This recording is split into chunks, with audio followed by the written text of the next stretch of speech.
It's Robin here. Hi there. Welcome to the Good Place Bench and to the Good Place podcast.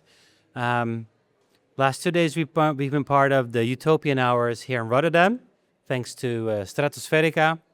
And one of the headliners of the event is sitting next to me. Hello, Liam. How are you today? I'm good. Great to be here. Nice. It's already says here on the. How does that feel to be on a poster like that? Daunting, humbling. I'm Australian originally, so I have terrible imposter syndrome. So this is kind of my worst nightmare, but we'll get through it. Oh, okay. Well, I mean, probably it's your own fault, right? I'm to blame, I think. Exactly. Yeah. Very nice. Tell us. I mean, please introduce yourself a little bit more about who is Liam and what is it that brought you to Utopian Hours? So, my name's Liam, and I essentially am an artist and filmmaker. I'm originally trained as an architect, but people most often refer to me as a world builder. What that means, I think, is that, in the context of my art practice, my medium is imaginary worlds. I don't paint, I don't make sculptures. Instead, I build these fictional stories. I do that for Hollywood and the entertainment industry, and I do it for my own practice, and I build my own worlds. And really what I'm trying to do is tell stories about the global, the urban, the architectural implications of new technologies and ecologies. Okay. So you do that also for Hollywood? Is that what you just said? Yeah, my main practice is building these worlds for museums, for galleries, festivals, experiences, VR, AR, graphic novels, and so on.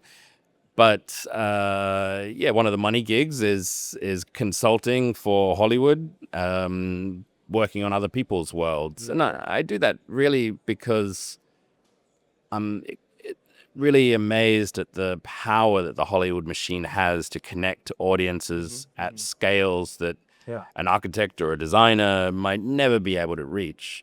And ever since my background as an architect, if we're really interested in ideas about what cities are, what they might become, if we think those ideas are valuable, it's part of our responsibility to think about ways that we can connect those ideas to the biggest audiences possible. So I try to think of like a Hollywood film as kind of like a vessel that we might encode within that critical ideas about what our future could be. These kind of Trojan horses that exist inside the wrapper of a science fiction film or a superhero narrative. That's part of the project, I think, is to connect people with those ideas, even when they might not realize it. Because I'm trying to think about the ways that, these fictions are an incredible shared language. Historically, that's how our culture has shared and disseminated ideas, through story. And we're all literate in those kind of stories ever since we're born. We're put in front of a TV screen. We fall asleep in the pages of a novel. We spend Friday nights at cinemas. And, we understand what it means to connect to an idea in that medium, much more so than an architectural drawing or diagram or, the coded language of abstract art. It brings things alive as well, all right? Yeah.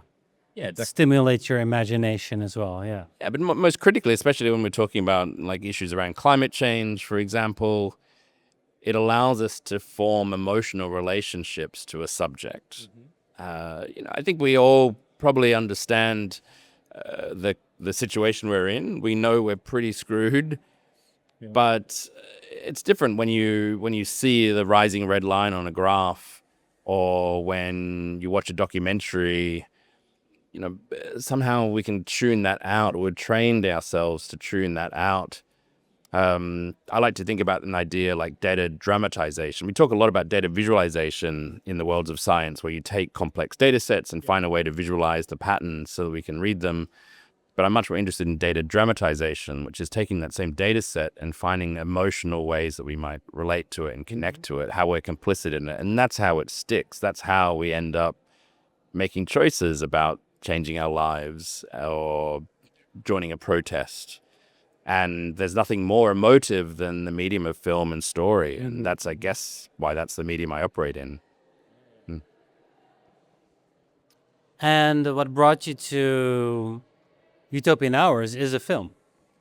Yeah, I'm screening a film here, and It's a world that you're bringing. I'm bringing a world. So one of my projects is called Planet City, which is a thought experiment, a provocation. It's a visualization of a single city for the entire population of the Earth. It's based on an idea from the seminal biologist Edward O. Wilson, who has a plan that he calls Half Earth, which is a strategy to stave off mass extinction by devoting half the surface of the Earth completely to nature and restricting human development to the other 50%. And, he's an ecologist, so a lot of people have looked at, in that world, how you might scaffold the 50% of the planet that we would leave alone. But trained as an architect, I'm like, well, we've kind of terraformed the entirety of the Earth already with our cities. Shrinking to 50% represents a massive multi-generational project. What would those cities look like when we lived more compactly and we shrink and we degrow from the sprawl we all occupy? And that really was the impetus for Planet City. And just to begin the project, I brought together an amazing cast of what I call the city council, which was scientists and technologists and economists, political theorists, to help me design a real working model of what these dense cities could look like. As we got going, we realized that if you take something like Manila, which is the densest city that currently exists on Earth, you could put about 8 billion people in a city. Philippines, Manila. Yeah, exactly. In a city about the size of Texas. To not 50% of the planet, you could actually, if you really wanted to, build a city that's about 0.02% of the planet. And that most extreme version of that thought experiment is what Planet City is. But really, the city itself is not the project. The project is the returning of the planet to a national park of the world, to return stolen land, to return space to species we once thought were beneath us. And the 50-50 says something about it being in balance. Yeah, I mean, this Planet City is the most extreme version of that. Like it's not a solution, I would say. Like, I haven't figured it out. Pack your bags. Next Tuesday, we're going to move to Planet City. It's going to be great. Instead, rather than 50%, I dialed it right up to its most extreme, both to create a headline and a project that essentially went viral and, garnered a lot of opinion, positive and negative. But the point was to get people talking about it. The point was to say that, look, I've got a real working model of a city at this most extraordinary scale. We definitely shouldn't do this. But if we can do this, there's nothing stopping us reimagining a city like Rotterdam or London or Los Angeles. The only thing in our way is our own politics and prejudices and biases and blind spots. So it's to say that it's a project that says that climate change or the reimagining of cities is no longer a technological problem. Instead, it's a cultural and political problem.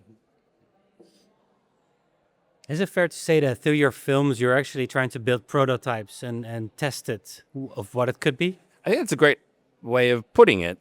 I'm a massive science fiction fan, and I am forever fascinated with the ways that we always prototype the fears and wonders or the hopes and dreams of the moment we're in inside these science fiction imaginaries, right? I like to think about sci-fi worlds as rehearsal spaces. We often misunderstand them as being predictions or prophecies, and sometimes we judge them against whether or not they came true or not. The fact that we live in a 1984 Orwellian reality of mass surveillance is not an indication that it's a great story because he kind of got it right. Instead, he was writing about 1948, the year in which he was, and the rise in authoritarianism that he saw happening. Right. And if anything, the fact that we currently live in that reality is more an indication, not that he got it right, but that we didn't listen. And that kind of capacity we have to prototype and test ideas in fiction before we build those ideas, that's what I am really interested in, and that's what I think we should be doing, especially right now when the future is extraordinarily contested. The future is not some noun existing out there waiting to happen to us. The future is a verb. It's something we do. We all play active role in shaping and defining it. And and it's these fictional worlds that we create that I think become the medium through which we have shared conversations about what futures we want to be living in together. And tell us a bit more about tomorrow's thoughts today. Yeah, I mean, it's a loose kind of idea of a think tank or a brand that we built a long time ago that in many senses, I don't know, has been consumed by my own practice. And some people know me through Tomorrow's Thoughts Today. Some people just know me as Liam Young. Depends. I show up at an event and sometimes on the poster it says Tomorrow's Thoughts Today. Sometimes it just says Liam. But it backs up what you just said about future. Well, I mean, it was the name of a studio that would think about futures, but it was also like, rather than calling a studio by my own name, it's also an attempt to say that making worlds is a pretty significant undertaking, best not done alone. And all of the worlds that I make are deeply collaborative. They're built out of relationships with scientists and grounded in real research, and, you know, an extraordinary collection of writers and craftspeople, you know, VFX artists all come together to help me make them. And, you know, my name gets to be on the poster, but It's a collective effort. the name of a studio is to try and imply that there's a larger body behind me that helps make the worlds. And I think that's also what's important about these worlds, is that they're not some lone genius's vision. No. The most productive futures are pluralistic, and there is no singular narrative of the future. The S when in futures is what offers its criticality. If it was just a future, you know, it's then someone's future that's being sold to us, or we're being committed to it, as opposed to something that we collectively shape together. Yeah. So all of that is wrapped up in a very, you know, a simple answer to a question about, or a simple question of why what Tomorrow's Thoughts Today is. But yeah. Are we lacking collectivity then?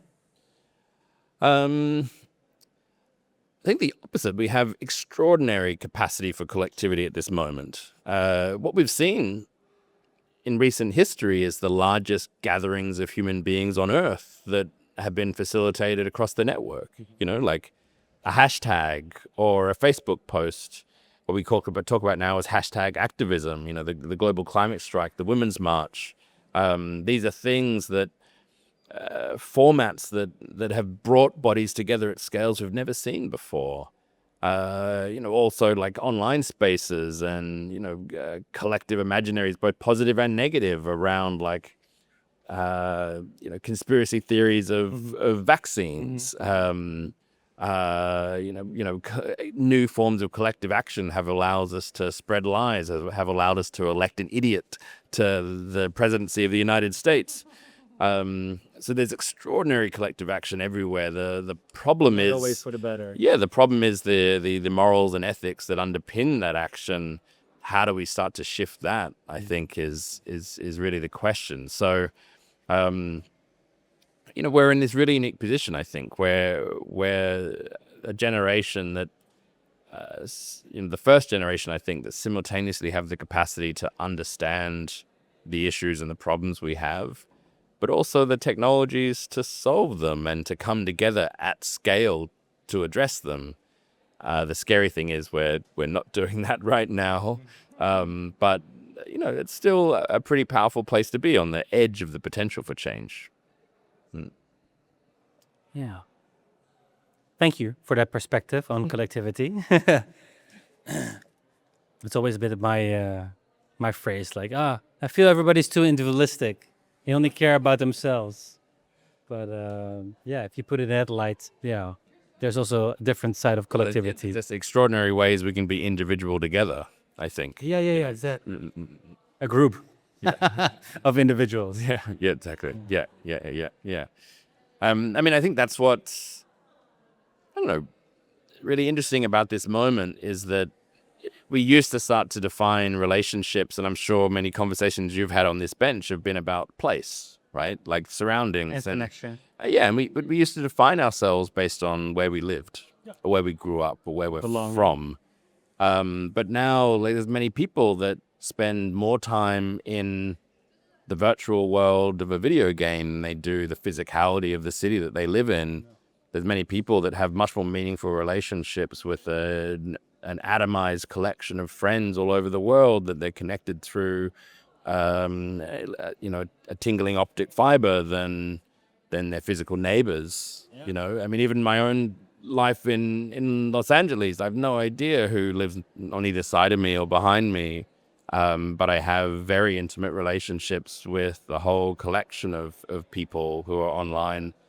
So, I don't know, the nature of place has shifted, but also the nature of belonging, the nature of home has evolved. And with that, the nature of the collective has also changed, I think. Yeah. I do think, in essence, that people still long for that sense of belonging or that sense of connection. Definitely. I think what's happening is that people just find that sense of belonging or connection not necessarily in physical places anymore. Or shows that it starts to come back. Yeah. People start to realize. Yeah. Or Run clubs, offline clubs, book clubs.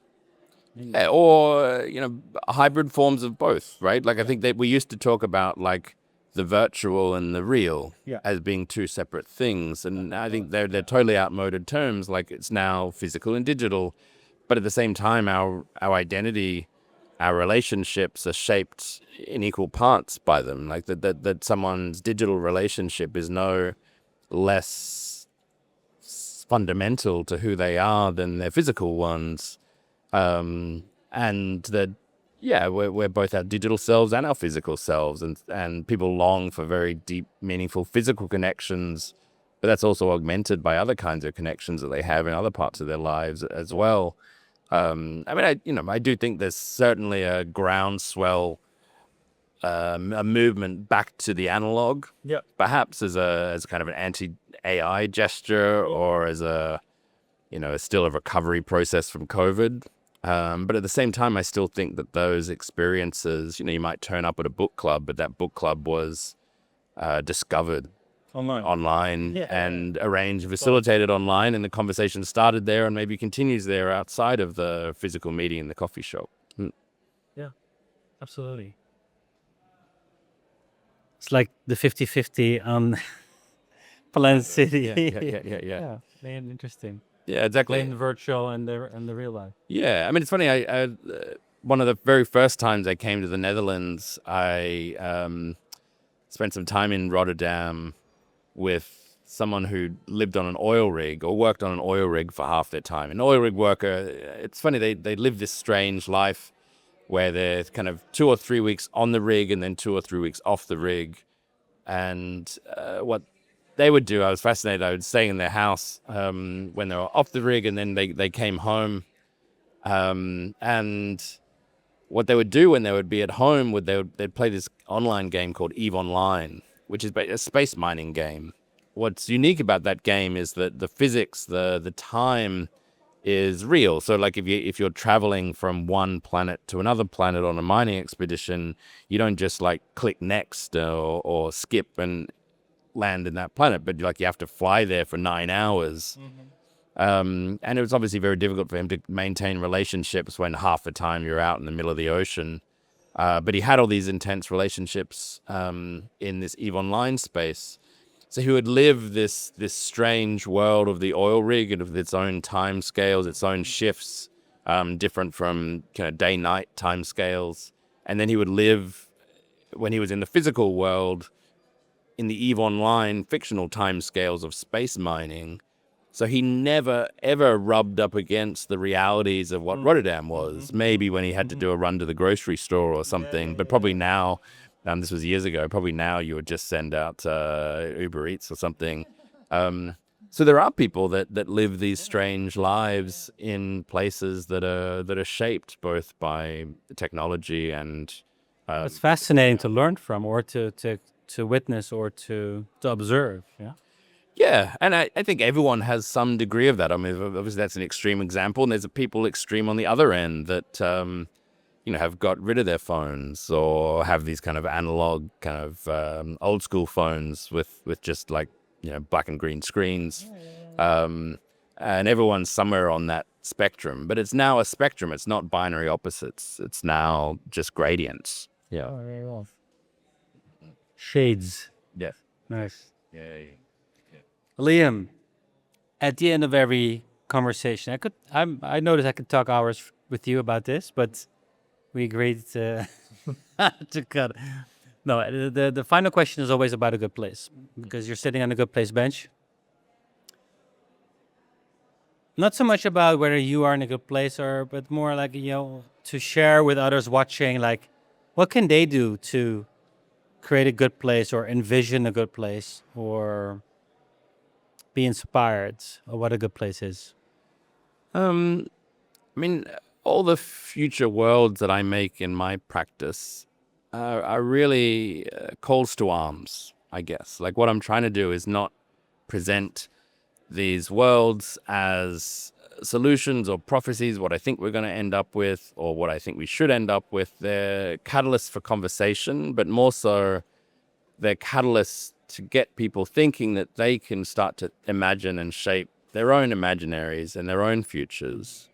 The future isn't something that just washes over us like water. It's something we all can shape and define, and it's a rally cry to say we should be active agents in shaping our own futures, not just like standing in line waiting for the next iPhone to be released. We shouldn't be passive consumers of futures that are the ones that can be most conveniently sold to us to line the pockets of 5 men. But instead, futures are things that we need to collectively shape together. So start thinking about what kind of futures you want to live in, and then start asking those questions or making demands of the politicians that you're electing. It's that kind of grassroots activism, that sort of cultural swell that needs to happen to slowly shift the needle a little bit. So the more that we're all actively talking about what kind of futures we want to live in, do we want a future with AI? Do we not? How should we regulate it? Where do we want to point it? Are we willing to let these folks build giant hyperscale data centers, stealing energy and water from local communities? Or should we stop them? If we're going to stop them, we need to start shouting loudly right now, because they're already starting to build them. So that's how we make a good place, is collectively screaming about the futures we want to build and making them in whatever mediums that you can. Yeah. Ask yourself the right questions and be vocal about it. Yeah, I think so. But also, like, I don't know. I think there are lots of clues out there for how we might do this, right? Like, I mean, I don't know if one of your other questions was like, what is a good place for me? Maybe that's something you talk to people about in some form. Like, I don't know. I mean, I can say, my favorite place on earth is a beach in Australia where I grew up and I used to go surfing. But at the same time, my more intellectualized answer in the spirit of the conversation that we've been having is that, a good place for me is a really productive fictional world, right? Like, we could say example, I mean, there's so many that I could think of, but like, let's take a kind of an iconic fictional world like Blade Runner, for instance, that hopefully everyone's seen and have inhabited in some form, one of the icons of cyberpunk, right? Yeah. Unfortunately, the aesthetics of cyberpunk has now become cliche, and now it's kind of the default visual language of our futures or our dystopian futures. But at the time, cyberpunk was punk, exactly that. It was real reactionary and revolutionary. It was looking at the resistance and the counter movements that might form essentially in the context of the world that we're all now living in, right? Like, all the cyberpunk, when it was created as a genre, for the first time, we're walking around with a Sony Walkman on our hips. We're rushing home to press record on a VHS video player, if you remember. Everything cool was made in Japan, which is why we were projecting at the time this kind of hybrid Japan-American reality, because we imagined that would just keep on continuing. We didn't foresee the Japanese economic collapse and so on. But that's again not a fault of the fiction. What the fiction was doing was saying, like, imagining this world where 3 or 4 tech companies rule it. Sounds familiar.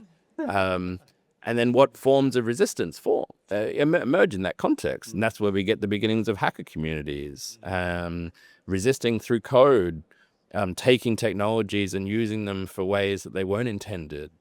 So, I don't know, we can start to look at a place like that and then think, okay, well, what would be the punk that emerges today? What punk do we need right now? And, I call then to your listeners and viewers to say, like, try and make that punk in their everyday lives. Yeah. Interesting. First, go watch Blade Runner. I mean, go watch them all. Watch all of science fiction, I think. But, Yeah, absolutely. I agree. You could start with Blade Runner. It's been a while I watched Blade Runner, so I feel I need to revisit. But yeah, great inspiration. Thank you, Liam, for your time. Appreciate it. Appreciate it. Absolutely. Thank you. It wasn't a lie that I could talk with you about this for hours, and I'm definitely gonna check out your work because I wanna. I'm so into the real life talking to people that I sometimes forget I need to dive into fiction more and imagine more. Instead of just observing and seeing what's happening. Yeah, take my mind elsewhere. Yeah. I get it. Well, I mean, all great fiction starts with observation. So maybe it's waiting there for you. Yeah, I think so. Okay. Guys, something else to explore. Thanks so much, everyone. Definitely check out Liam's work below. I'll share a link here. And yeah, thanks, everyone, for tuning in. Enjoy the rest of the interviews in this playlist. Thanks to Utopian Hours for this opportunity. And yeah, we'll be back in touch soon. All the best. Bye-bye.